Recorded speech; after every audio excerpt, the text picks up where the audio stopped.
Okay, I'm gonna start this video. This is gonna be a video about if you were being gang stalked, where to expect it to show up in your life, and how to expect it to show up.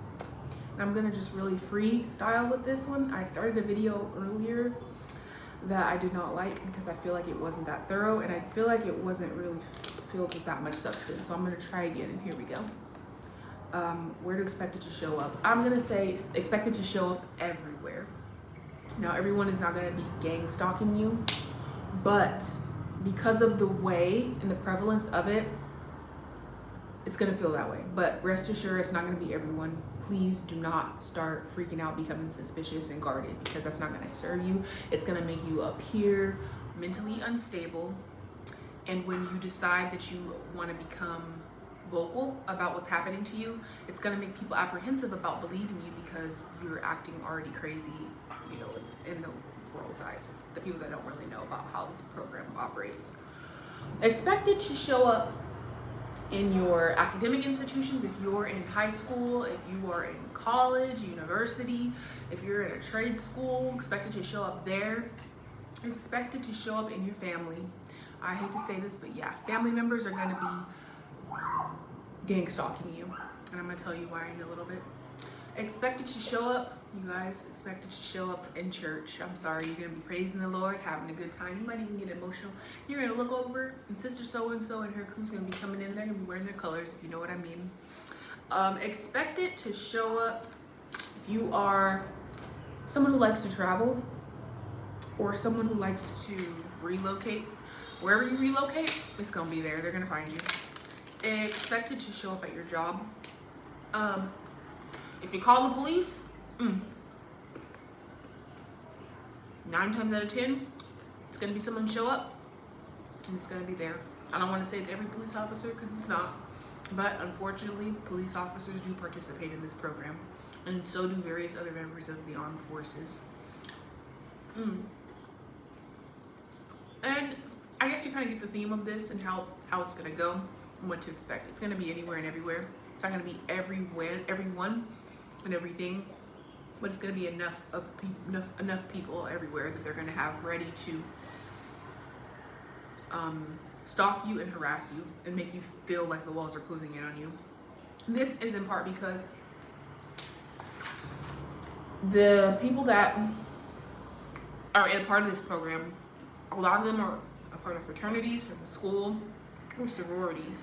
A lot of them are from families who are either in fraternal organizations or a part of sororities. So you have the I don't even know the names of a lot of these sororities and fraternities. I can't remember to save my life, but you know what I'm talking about. The ones that are in the universities, the ones that have society in their name, the ones that have these lower level attributes of community service and charity, but when you start to ask questions and dig deeper, there's always like this secrecy and no one can give you a straight answer about exactly what the group or community represents. Also, neighborhood watch programs, especially in the US, if you're from the US, they will be using those to stalk and harass you, and they will do it under the guise of you being a threat to the community, and we'll get into that as well. And I'm trying to think. Flight attendants, sometimes pilots, they'll be there to make sure that you know that you're being gang stalked.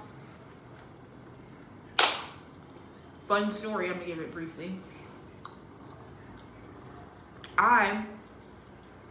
They went as far as, in my program, they went as far as to change the gate where my flight would take off last minute to a whole entire terminal at LAX. And I'm gonna tell you, if you're not familiar with LAX, LAX is a very big airport, so much so that to get from one terminal to the next, you have to take a bus. So I would say maybe 30 minutes before my flight was supposed to leave, they sent me a notification, which I didn't get until after the fact, by the way, but I saw on my phone it was sent to me at 30 minutes before my flight was supposed to take off. right? My flight was supposed to take off in one terminal and I'm in the other, sitting there waiting. And let me tell you,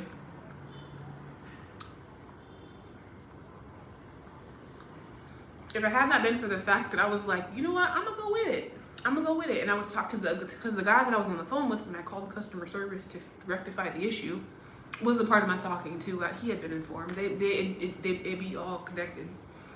If it had not been for the fact that I was gonna be like, I'm going with it. Whatever. If I can take a detour and go somewhere else on vacation, I'll do that. But that wasn't part of the program because that would have thrown everything off and they would have had to reorganize in another state. So they figured it out and fixed it for me for free, thankfully. Who knows what it would have been if I wasn't trying to go somewhere else. Because really, I was like, I'll extend this vacation at this point. Y'all playing too much. But I remained calm and cool. What ended up happening is I stayed in the airport like overnight. And because I think my flight was supposed to leave that evening at 6 p.m. or something like that. I missed that. And they couldn't get me a flight until maybe 5 a.m. the next morning. And so I had homework to do. I'm still in school. What I did is I found a terminal, found somewhere where they had a nice little place I could set my laptop up and do my homework. And I started to do that, and you know, they started to bring in the other gang stalkers, right? The gang stalkers that had been in the airport to gang stalk me, but they couldn't leave because they found out that I had missed my flight. So their original assignment was to be there until I left. Then they had to come back, because the only reason why I know that is because some of the kids was like being all sarcastic with each other, like, oh, how was your flight? And blah, blah, blah. You know how people are when they feel like you don't know what's going on. And they were talking to each other. And kids don't really give a damn, really. Some of them be sworn to secrecy, but they really be the weakest point of this program, because they really do be giving you intel about what's really going on. I've seen kids crash out over having to do what their parents told them just so they could gang stalk me. Like, and I know I've heard a lot of other gang stalkers, a lot of other people that are being gang stalked, they'll make YouTube videos and talk about how the kids are involved, and people will prop their kids up in front of them and do certain things that are very inappropriate in the name of this program, and they'll be frustrated about it. And I'm like, I don't even have those experiences. I have some people's kids do stuff, but then like most of their kids be crashing out when they get by me, and I be like minding my business. The kids be throwing tantrums with them, be throwing themselves on the floor. One girl I saw she threw a backpack across the airport at her mom, like she was not having, because I had been walking in a certain direction. Their job was to cross paths with me, because you know they have to I've heard it called synchronized, but to me it's more like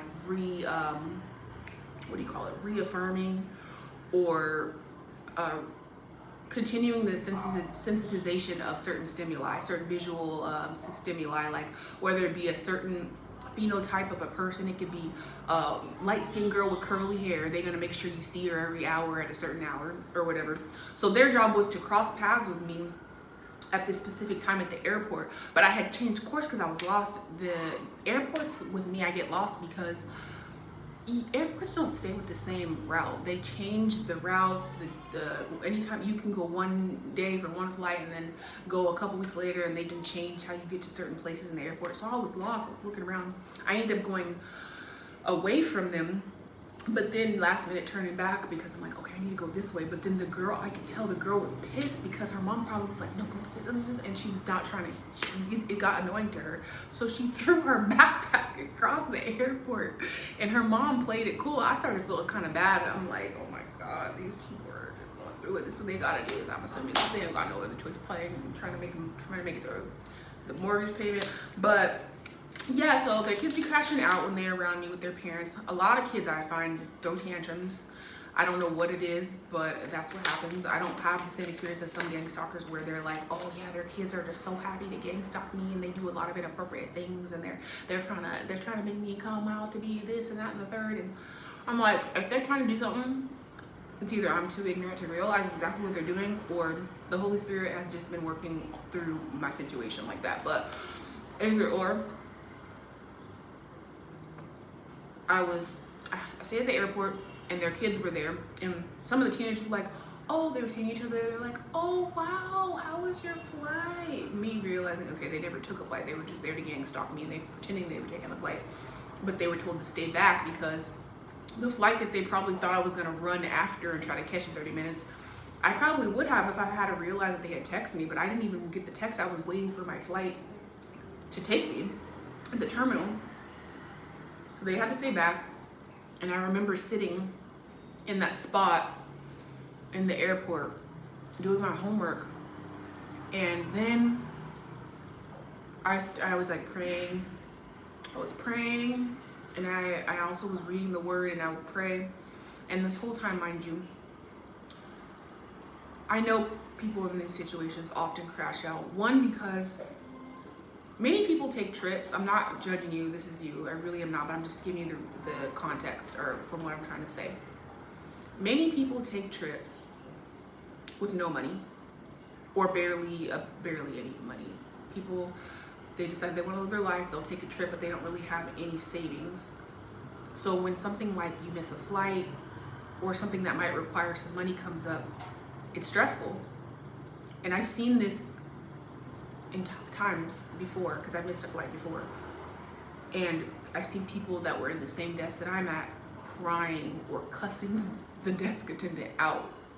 Like cussing him out because they really can't afford to be making those type of mistakes, or even just to be missing a flight or a flight to get delayed. Because even if it's a airline's decision to delay your flight and you have to stay behind, it's not always going to be that, oh, they didn't delay your flight and then they're going to pay for your accommodations. You have to do that on your own, or even just to have a meal, or even just to stay behind and you have to figure out what you're going to eat. Some people can't even do that. So being stuck at the airport, I wasn't crashing out. I just stayed calm the whole time. And I just remember, okay, I remember this lady, I knew it was directed toward me. She walked past and I could hear in the distance she was like, Bruja! She was like, Bruja! She was pissed. Because not only the people that were next to me, like their kids that were, the gang stalking, noise campaign people, but it was a lot of other people. They send whole entire covens. Yeah, they send a whole troop, especially if you're one like me who really trusts in God and operates via that system. They will send whoever they can in that moment, whatever they can get, all the resources they will employ to get you to be crashing out. So she yells, she's like, Bruja! And if you're not familiar with what Bruja means, it's Spanish for witch. And I'm gonna give you some backstory. Jesus in the Bible, when he was going through Jerusalem, healing people, casting out demons, either the Sadducees or the Pharisees or both, they accused him of casting out demons by way of Beelzebub, which I think is it's either a sorcerer or a demon in themselves, or something in the kingdom of darkness. And that is a reality when you are serving in the kingdom of God and you operate by that power, when you don't just have a form of godliness and you're not denying the power in it and you're really operating in that power. People who lack understanding, they will automatically think that you're a witch or a warlock or something. They'll think everything in the book. They'll call you everything but a child of God and have your name in everything but a prayer when you are operating via the system of God. And you really are operating by that power.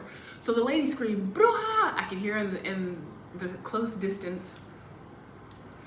And then there was a lady next to me. She was a parent of some or one of the kids that had said, oh, hi, yeah, wow, how much you got this fly or whatever.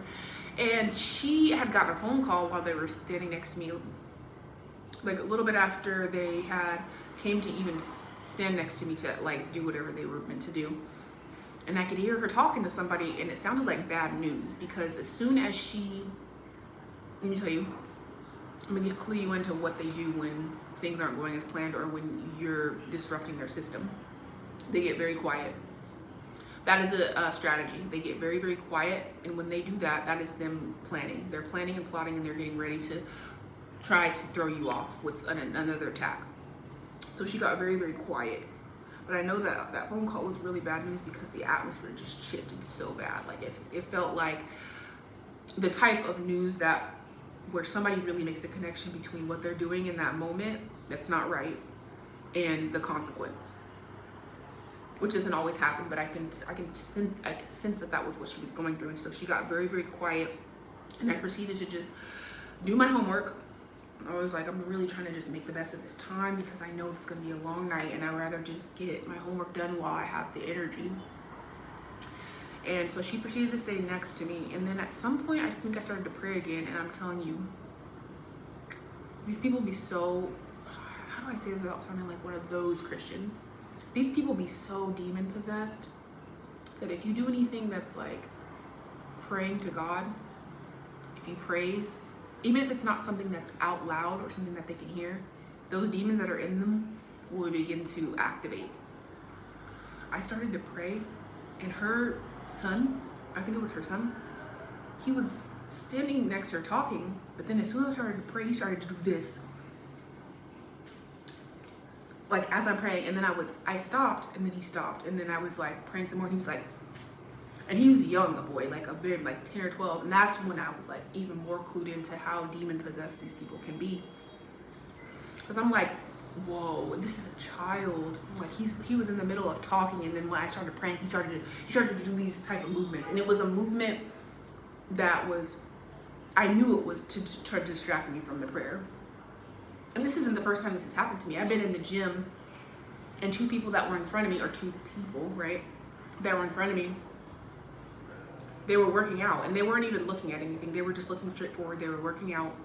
And then I don't know, I think I started to like imagine something, and then they started to do this, try to move, and it was to distract me, and then I would stop thinking about it, and then they would do this, and it was to distract me, and it was such a bizarre thing. And it was always, they would stop when I would stop, but then I would do it again, and then they would go back to doing this to distract me. And so yeah, so I was at the airport, and I finished my homework. They ended up leaving because after a while the airport gets to be dead. Yeah, that was one of the instances. Yeah, it's gonna be, you're gonna have a wild ride in the system. For real, it's gonna be everywhere. That was the point of this video, is to really give you a wide range of instances where you're gonna come across this gang stalking. And you're gonna think you're in the best hands sometimes, and then that subtle shift is going to happen when you realize that that person is there to gang stalk you, or that they weren't there to gang stalk you, but they either received a bribe or they got the word to do this to you. And there'll be times when you're not in the presence of someone who's gang stalking you, but they are being influenced because, I don't know if you know what COINTELPRO is. It's a program. I learned this from Stephanie the Seeker. She's another YouTuber who does a lot of videos about gang stalking. It was a very helpful channel. It's a very helpful channel if you're interested in looking into it. But she brought up COINTELPRO, and I didn't look it up right away, but eventually I ended up looking it up. And it is a government, it's a program that was started by the CIA to infiltrate specific political groups to keep them from being effective. And a lot of the tactics that were used in COINTELPRO are used today in this gang stalking program against people that are targets. And one of those tactics that they use is when you meet someone, or when someone first realizes, you meet someone, right? And you'll start to notice that their behavior changes. Other targets talk about this, where they meet someone and they realize, oh, they're not a gang stalker. But then after a while, the mood or the tone of the relationship changes because that person is beginning to be informed about you. Someone has started a smear campaign, so that person becomes unfavorable to you. So that will happen to you, where you'll meet somebody that's not a gang stalker, but the gang stalkers will intercept them, and they'll start to, I mean, with the program, they would go as far as to send anonymous letters to people telling them lies about you. With the way that the internet has progressed, they can use the algorithm to even suggest things and turn the mind of someone to make them kind of suspicious of you. There's a myriad of methods that they take to make sure that you don't have a support system, or that you feel isolated, and it's to the point where they don't want you to be able to affect change or to have a support system, right? So that when they do start to do things to you, like the electronic warfare and the noise campaigns and the harassment, no one's gonna believe you. And if they do, or if they are tempted to even believe you, they're too afraid to coincide with that because of this system. It scares people. People get very scared. How do I explain this? This is a personal experience. What I noticed, the rumors, because if you're a do-gooder like me, I'm sorry, I don't want to say it like that. I don't want to do my own horn or anything. I'm a sinner just like everybody else, but I do try really hard to do well. Right? Very, very committed to try to do what is pleasing in the sight of God. If you're like me, they're gonna really go ham on the rumors, right? They're gonna make people so suspicious of you, and they're gonna use anything. I've been accused of harlotry. I mean, full-blown prostitution.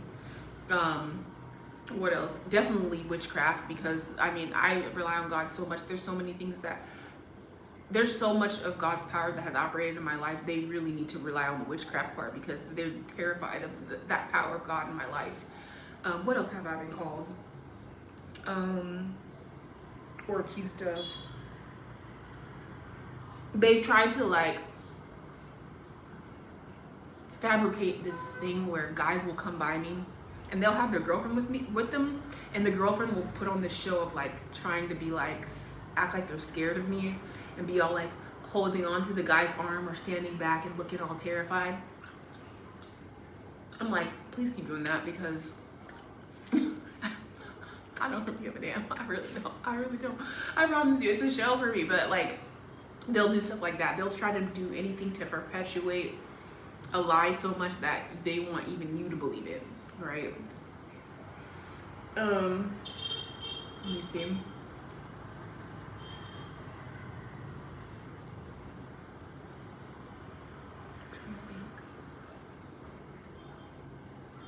I think at one point they did try to do the I'm unfavorable to kids nonsense. I don't even know what I think it was, because there was a couple instances where people tried to imply that, oh, I don't know if my kids should get out. And one time I had sold something on the Facebook Marketplace, and there was this one woman who came to pick it up, and her kids were like rolling down the window and stuff, and she kept saying, oh, you guys don't know, I don't know what she's gonna and I'm like, I really don't care, because where I lived at, it was public property. Like, even if they got out of the car and it was not my yard, and I was living in the city. So I'm telling her, I'm like, even if they got out of the car, this is not my property. Like, they could be all over this. This is where the dogs pee, for strangers dogs pee. This ain't mine. I can't tell them to go get off my grass or nothing, even if I wanted to. She's like, oh, are you sure? Because I don't really know if you're gonna, I don't want them to be. And it was very much implying that she thought I was like, I don't know, to some degree unfavorable to kids. I started to pick that up, and I'm like, if they're gonna start this, oh man, I'm just the one. Because I promise you, I do not care. I do not. Like, I babysat so many people's children in oh my gosh, from when I was in the military, my whole military career, I babysat so many people's children.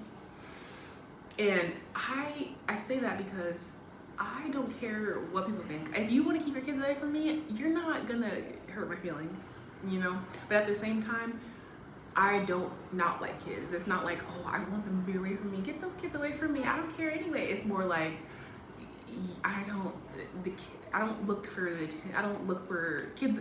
Keeping kids away, your kids away from me that you birthed into this earth and you're responsible for is not going to do me a bit of harm. And that rumor is really not going to hurt me because there's no evidence of me even being, not even in an iota of me being terrible to kids ever. But when them kids be around me or around their parents, they be crashing out on their parents for sure.